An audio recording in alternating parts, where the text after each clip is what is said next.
Hello and welcome to the Daily Comic and Collectible, episode 412. Now today, the collectible of the day is the Hasbro Toys Marvel Legends series Kingpin Build-A-Figure Wave Night Thrasher action figure. The founder of the New Warriors, Dwayne Taylor, is a martial arts master clad in a special combat suit. This 6-inch scale action figure of the Marvel's Night Thrasher is inspired directly from the comics, including his comic-inspired accessories. Figure is highly detailed and includes intricate deco with his mask and hand-painted face sculpt. This 1/12 scale action figure included premium articulation and details for added posing and displayability. Night Thrasher is part of the Kingpin Build-A-Figure wave, and includes a Build-A-Figure piece so you can collect the set and build your own Kingpin Legends action figure. Released by Hasbro Toys. Now, the comic of the day is Amazing Spider-Man, Volume 1, issue number 354, with a cover date of November 1991. This issue is part of the Round Robin The Sidekicks Revenge arc, with story by Al Milgrom, art by Mark Bagley, and cover by Mark Bagley. This issue is titled Wild at Heart. Following their battle with Midnight in the previous issue, Spider-Man and Darkhawk watch as a secret Empire flying platform heads towards a group of innocent bystanders. Quick-thinking Darkhawk tells Spider-Man to throw him in the direction of the craft and uses the extra momentum combined with his glider to catch the craft and redirect it to a nearby building. When it crashes, it drops debris on the crowd below. However, before they can get harmed, Spider-Man swoops in and catches the debris and webbing. Darkhawk blames himself for not thinking this plan through. Spider-Man tells him not to be so hard on himself because his instincts were in the right place, even though his execution was sloppy. Going up on the rooftops, Spider-Man asks Darkhawk why his force field faltered when they had Midnight pinned. Darkhawk explains that Midnight's accusations of being abandoned by Moon Knight struck a chord with him. Spider-Man understands, but tells Darkhawk an abridged version of his origins, telling the young hero about how his inaction to catch a crook led to the same crook murdering his Uncle Ben. Seeing that the wall crawler is visibly upset, Darkhawk promises to take his speech about power and responsibility to heart. The two heroes part ways, and Spider-Man feels that Darkhawk is going to be okay as a hero.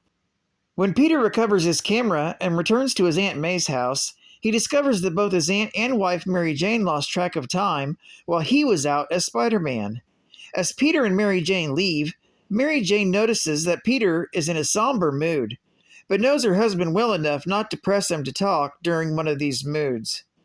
The couple then goes to the Daily Bugle, where Peter drops off the photos of Spider-Man and Darkhawk's battle with the secret Empire to Joe Robertson. When Peter finally tells the story to Mary Jane, she finally understands why Peter is in such a down mood. Peter points out that this particular battle is close to home, because both Darkhawk and Midnight are two sides of the same coin. That evening in the Upper West Side, Midnight and Elliot Franklin arrive at the nondescript dry cleaner that functions as the passageway to the secret Empire's secret facility.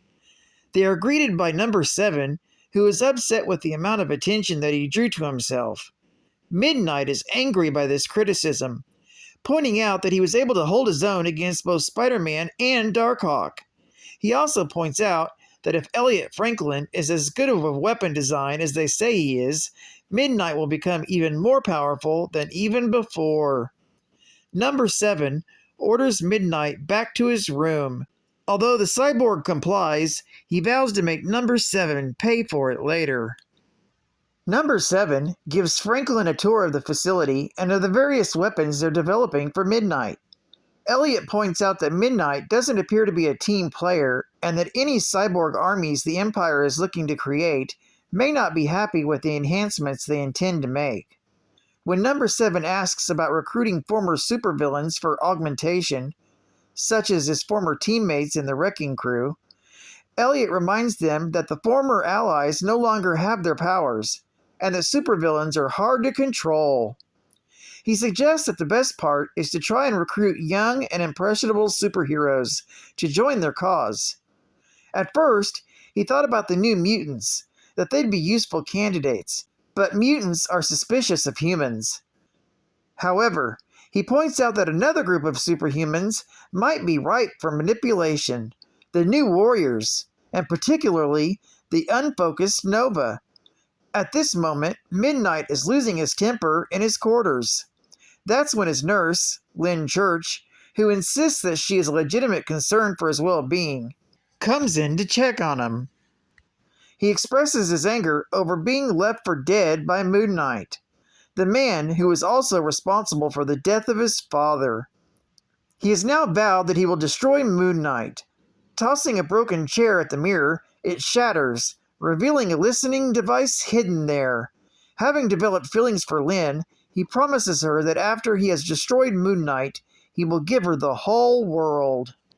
Later, at the Punisher's warehouse headquarters, his assistant Microchip reads the recent edition of the Daily Bugle.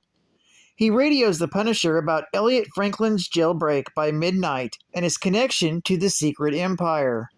The Punisher finds this interesting and tells Micro that he will look into it after he's eliminated a gang of drug dealers he's been stalking. With that, the Punisher leaps through a skylight into the warehouse below, gunning down the drug dealers where they stand. While at Avengers headquarters, Spider-Man meets with Captain America in the hopes that they can reach Moon Knight through their mutual connections with the Avengers. They're able to get in touch with Moon Knight through the Avengers ID card that he still carries. After hearing Moon Knight's news that Midnight is still alive, he tells the Wallcrawler to keep in touch with him as he conducts his own search. Meanwhile, Nova is flying across the city when he's suddenly ambushed by Midnight. However, instead of looking for a fight, he begins trying to convince Nova to join the Secret Empire. By this time, Peter Parker has returned to his apartment, and when Nova and Midnight fly by overhead, the spider tracer he planted on Midnight triggers his spider sense. Peter quickly changes into Spider-Man and follows after the signal, much to the chagrin of Mary Jane. En route, Spider-Man contacts Moon Knight to tell him about spotting Midnight.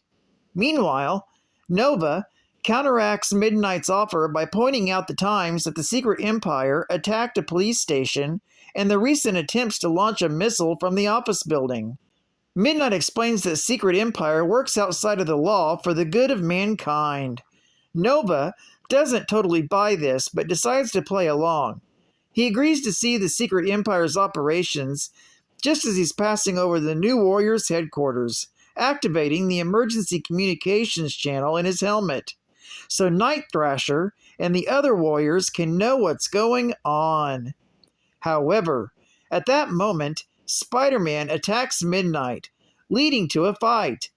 Inside the New Warriors headquarters, all Night Thrasher hears is that Spider-Man is attacking his teammate. As Spider-Man defends himself from Midnight, Night Thrasher comes out to defend his teammate. However, seeing that Midnight is attacking Spider-Man, a longtime ally, it confirms to Nova that the Secret Empire is on the up and up. As Nova battles it out with Midnight, Moon Knight also arrives, lowering himself from the Mooncopter by a rope ladder, and tries to convince Midnight to stand down. Instead, Midnight blasts the ladder, sending Moon Knight falling to the ground. The hero manages to lessen the fall by using his cape to glide to the streets. Meanwhile, Midnight uses an electrobolt to disrupt Nova's nervous system so that he can abscond with the hero. After introducing Night Thrasher to Moon Knight, Spider-Man suggests that they pool the resources together to rescue Nova. Continued in the next issue. Geek Fact: Midnight was Moon Knight's partner from Mark Spector, Moon Knight, issue number 5, from 1989, until his apparent death In Mark Spector, Moon Knight, issue number 24 from 1991. It was revealed last issue that Midnight survived and was rebuilt into a cyborg by the Secret Empire. Bonus Geek Fact: this issue contains the first appearance of number 12 of the Secret Empire.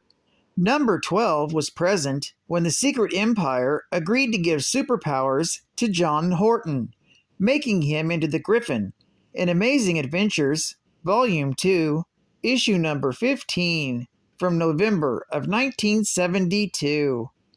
Number 12 also participated in the auction launched by Deadpool to acquire a Regalian recorder, capable of predicting the future, in Deadpool, The Mercs for Money, issue number 3, from June of 2016. Another bonus geek fact: the Secret Empire began as a branch of them, actually a subsidiary of Hydra, with its purpose being to divert attention of S.H.I.E.L.D. away from Hydra's activities.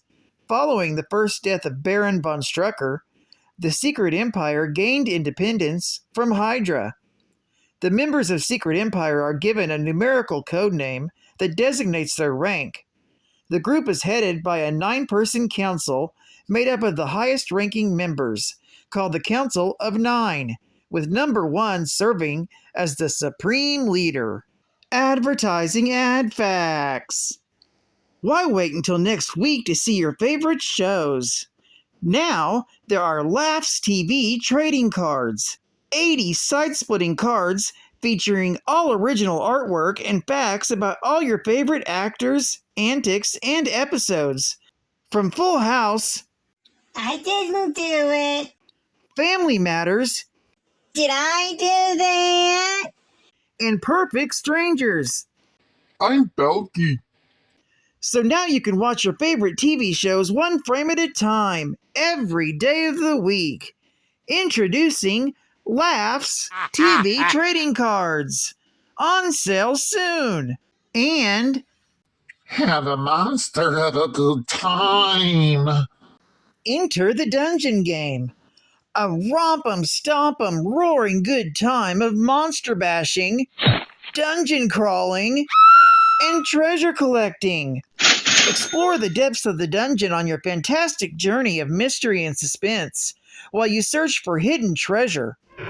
Using your powers and skills to avoid secret traps and fearsome creatures. Who's a dwarf? Elf. Warrior! Magician? Cleric. Or badass fighter? On a peril's quest, you'll battle the forces of evil to find the treasure, win the game, or just survive. Start your journey today. The Dungeon board game can be found clinging to your shelves at a toy and hobby shop in your neighborhood. By TSR. And final geek fact. Night Thrasher is the founder and leader of the New Warriors and head of the Taylor Foundation. Although he possesses no superhuman powers, he has trained himself extensively in many martial arts and is adept at building technological devices. Night Thrasher had 2 legal guardians when he debuted in the New Warriors origin issue: Andrew Cord and Ty. Cord has not been seen since mid-volume 1, and Ty died in issue number 25, after revealing her plans to use the New Warriors to gain immeasurable power. It is assumed that Night Thrasher has simply outgrown his need for a legal guardian, since at the time of this story, he's 19 years old. Well, I'd like to thank you for joining me for another Daily Comic and Collectible, and I hope to see you again tomorrow. This is Cat Fan Comics Man, and I'll catch you on the flip. Over and out.